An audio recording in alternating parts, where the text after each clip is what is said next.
Sobre a primeira parte, alguma questão mais que tenha ficado por tratar no intervalo? Na verdade, o estoicismo, hoje em dia, tem uma aplicação prática, né? Assim, você olhar na moderna. Em termos de paradigma neoclássico, não. Mas em termos de... Eu creio que, por exemplo, em termos de muitas interpretações sobre desenvolvimento económico e, sem referir nomes até de teóricos brasileiros, continua a ter algum peso. Portanto, a ideia de que há leis inscritas nos trajetos históricos, creio que tem algum peso. Em termos do paradigma mainstream da economia, não é por aí o problema. É pelo cientificismo, pelo positivismo, mas não em termos daí. Mas não quer dizer que não tenha... É uma outra visão heterodoxa, né? É uma outra visão heterodoxa. Mas ser heterodoxa não quer dizer que não... Até porque um dos efeitos do cientificismo extremo e do positivismo extremo do paradigma neoclássico é que, apesar de dominar o meio académico, está-se tornando cada vez mais irrelevante em termos de policy making, em termos de políticas públicas, porque o que é que você extrai dali de... a certa altura, extrai muito pouco, não é? Portanto, estávamos a falar numa das primeiras sessões o que é hoje a American Economic Review e o que era há 60 anos, não é? Há 60 anos ou há 70 anos, você podia ler artigos na American Economic Review, um decisor político, um empresário, um leigo interessado, e tinha ali coisas que você podia discutir, que podia perceber.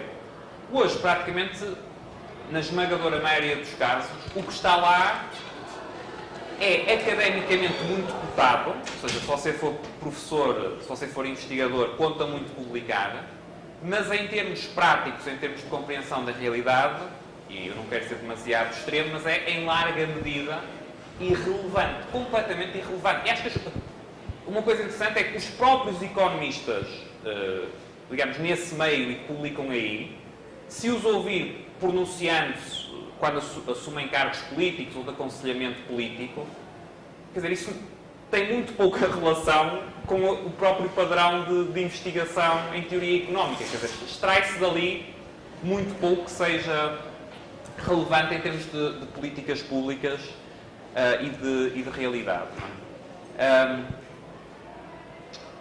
De qualquer forma, na questão ainda do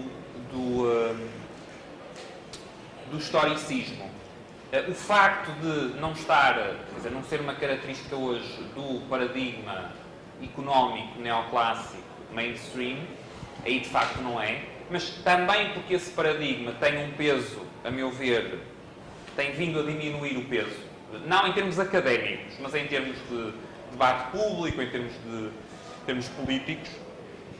E eu creio que isso abre espaço para que teorias heterodoxas, e aqui podemos incluir também a escola austríaca, mas há muito mais teorias heterodoxas, tenham um ressurgimento em termos de influência política. Não é? Ou seja, a própria, agora para simplificar um pouco, a própria irrelevância autoinduzida do mainstream neoclássico abre espaço para que outras teorias heterodoxas tenham peso. E eu creio que em muitos países, e o Brasil, embora eu não conheça muito do Brasil, mas creio que é um exemplo, algumas dessas teorias e algumas com forte componente historicista continuam tendo peso e talvez até tenham mais peso do que há 10 ou 20 anos atrás. Não é?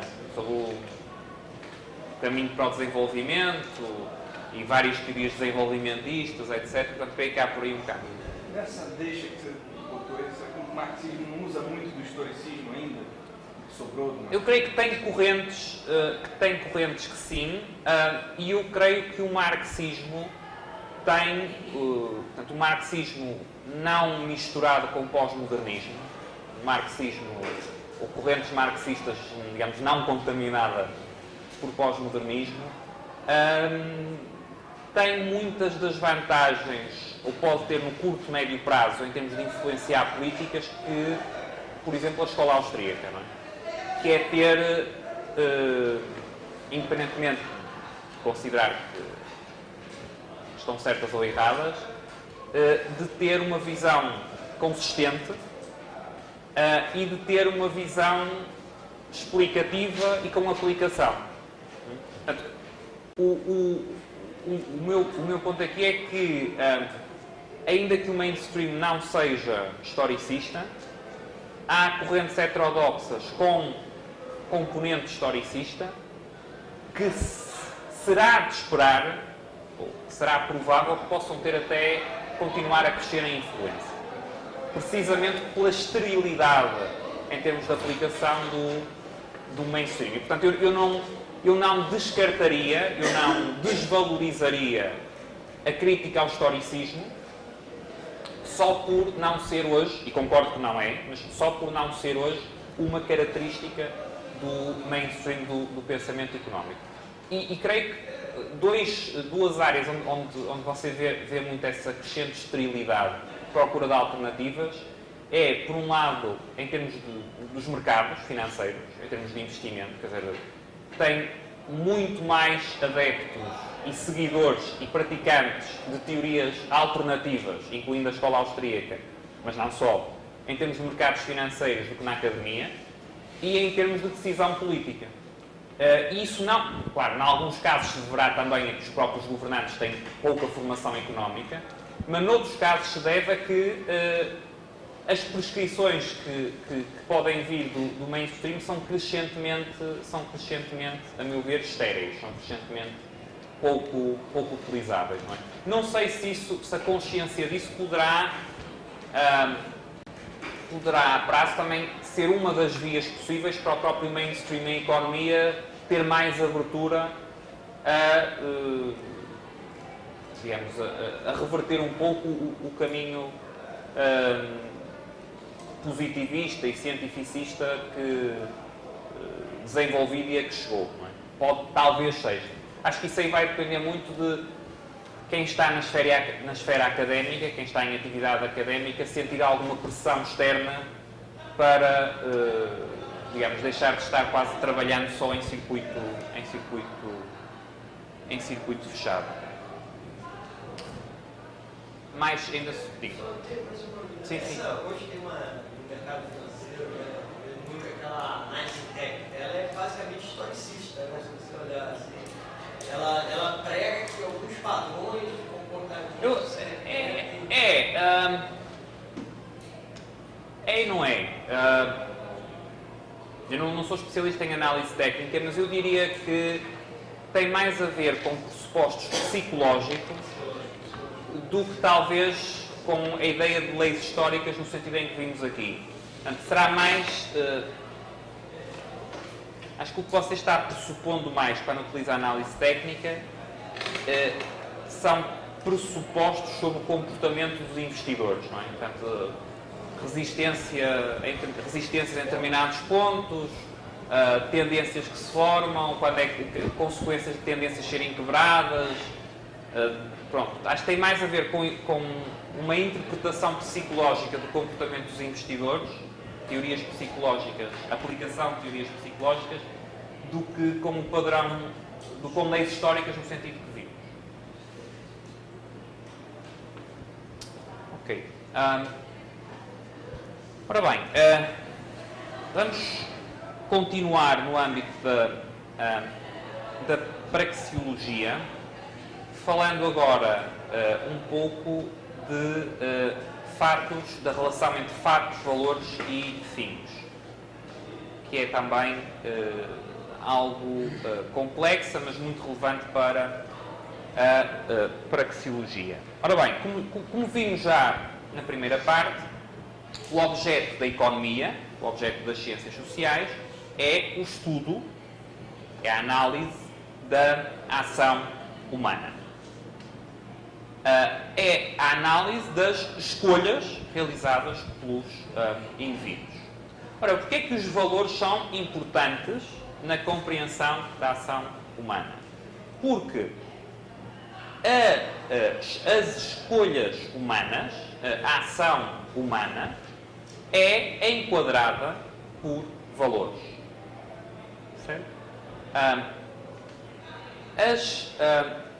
os valores dos indivíduos são como que os moldes que enquadram as escolhas que os indivíduos realizam. O que é que isso implica? Implica que compreender as escolhas, e as escolhas são os fatos das ciências sociais e da economia, entre os quais a economia, implica compreender os valores que enquadram essas escolhas. Certo?